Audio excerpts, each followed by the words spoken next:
پھر حضرت عمر رضی اللہ تعالیٰ عنہ کھڑے ہوئے واپس جاتے ہوئے تو حضور صلی اللہ علیہ وسلم کے صحابہ ان کے نشانات قدم پر ان کے پیچھے چلنے لگے، تو کہنے لگے اے مہاجرین اور انصار کی جماعت، تم دیکھتے نہیں اس شخص کے زہد کو اور اس کے سادہ حلیے کو، اور ان کی وجہ سے تو ہماری جانیں ہمارے سامنے بے وقت ہو گئی ہیں، جب سے کہ اللہ نے ان کے ہاتھوں پر کسرا کے ملکوں کو اور قیصر کے ملکوں کو فتح کیا، اور مشرق اور مغرب کے کنارے بھی ان کے لیے فتح ہو گئے۔ اور حال یہ ہے کہ عرب اور عجم کے بادشاہوں کے وفود ان کے پاس آتے ہیں تو وہ ان امیر المومنین پر یہی سادہ سا جبہ دیکھتے ہیں، اور ان کا یہ جبہ کیا ہے کہ اس میں 12 پیون لگے ہوئے ہیں۔ جی ہاں، فوجیں دنیا کو فتح کر رہی ہیں، دنیا کے خزانے مدینہ میں ان کے قدموں میں آ رہے ہیں، اور دنیا کے بادشاہ وزراء اور بادشاہوں کے ایلچی ان کی خدمت میں آتے ہیں، اور بڑے خوبصورت لباس میں، لیکن مجال ہے کہ عمر کی زندگی کا کوئی پہلو بدل گیا ہو، وہی 12 پیون والا کرتا پہنا ہوا ہے۔ اے اللہ محمد صلی اللہ علیہ وسلم کے ساتھیوں کی جماعت، اگر تم ان سے درخواست کرو، اور تم تو بڑے صحابہ ہو، حج کے موقع پر بھی حضور کے ساتھ رہے، اور لڑائیوں میں بھی میدانوں میں حضور کے ساتھ رہے، اور مہاجرین اور انصار میں سے ہو کہ اولین میں سے ہو تم، اگر تم یہ درخواست کرو کہ اس موٹے جھوٹے جبے پیوند والے پرانے جبے کو اتار کر ایک نرم سا کپڑا پہن لیا جائے جس سے ان کا منظر ہیبت والا تو لگے، اور پھر ایک قسم کا کھانا دوپہر کو دے دیا جائے اور دوسری قسم کا کھانا دوسرے پیالے میں شام کو دے دیا جائے، بس اتنی سی ان سے گزارش کرو تاکہ وہ بھی کھائیں اور ان کے ساتھ مہاجرین انصار بھی اچھا کھانا کھا سکیں۔ تو سارے صحابہ کی جماعت نے جمع ہو کر یہ کہا کہ اس بات کو تو حضرت علی ایوب نے تعریف ہی عمر کے سامنے کر سکتے ہیں، کیونکہ وہی سب سے زیادہ جری ہیں حضرت عمر کے سامنے بات کرنے میں، اور پھر یہ کہ وہ ان کے خسر ہیں کہ ان کی بیٹی حضرت عمر کے نکاح میں ہے، یا پھر حضرت عمر کی اپنی بیٹی حفصہ بات کر سکتی ہیں کیونکہ وہ حضور صلی اللہ علیہ وسلم کی بیوی ہیں، ام المؤمنین ہیں، اگرچہ وہ ان کی بیٹی ہیں لیکن پھر وہ اس کے ام المؤمنین کے ہونے کے مقام کی وجہ سے وہ خیال رکھیں گے۔ تو پہلے صحابہ حضرت علی کے پاس گئے، علی نے تو صاف انکار کر دیا کہ میں تو عمر کے سامنے یہ بات کر ہی نہیں سکتا، اور اگر تم نے بات کرنی ہے تو حضور صلی اللہ علیہ وسلم کی ازواج مطہرات کے پاس چلے جاؤ، وہ امہات المومنین ہیں، وہ جرأت کر کے بات کر سکتی ہیں۔ اخنف ابن قیس جو صحابی راوی ہیں کہتے ہیں کہ سارے صحابہ حضرت عائشہ اور حضرت حفصہ رضی اللہ عنہ سے درخواست کرنے لگے، اور اللہ کی شان وہ دونوں اکٹھی بیٹھی ہوئی تھی۔ حضرت عائشہ نے کہا ہاں میں امیر المومنین عمر سے اس کی درخواست کروں گی، لیکن ان کی بیٹی حفصہ ام المومنین وہ سمجھ گئی، کہنے لگی میں نہیں سمجھتی کہ میرا باپ تمہاری اس درخواست کو قبول کر لے گا، چلو جا کر کہہ دو، بات واضح ہو جائے گی۔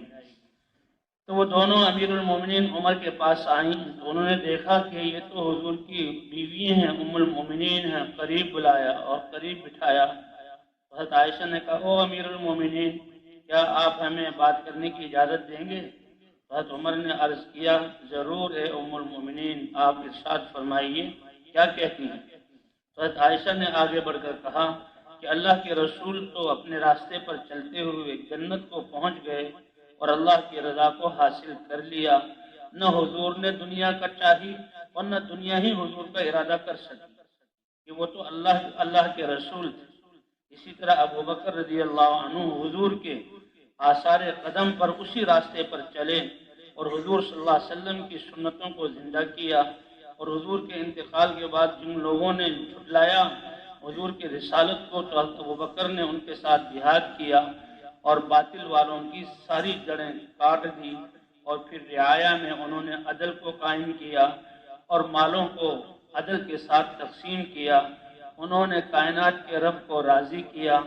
اللہ نے ان کو اپنی رحمت کی طرف اٹھا لیا اور اپنی رضا عطا فرما کر رفیق اعلیٰ میں اپنے نبی کے ساتھ ملا دیا۔ ابو بکر بھی وہ ہیں کہ جنہوں نے کبھی دنیا کو نہیں چاہا اور دنیا بھی ان کا ارادہ نہ کر سکی کہ میں اپنے اندر مشغول کر لوں، حالانکہ اللہ نے ان کے ہاتھوں پر بھی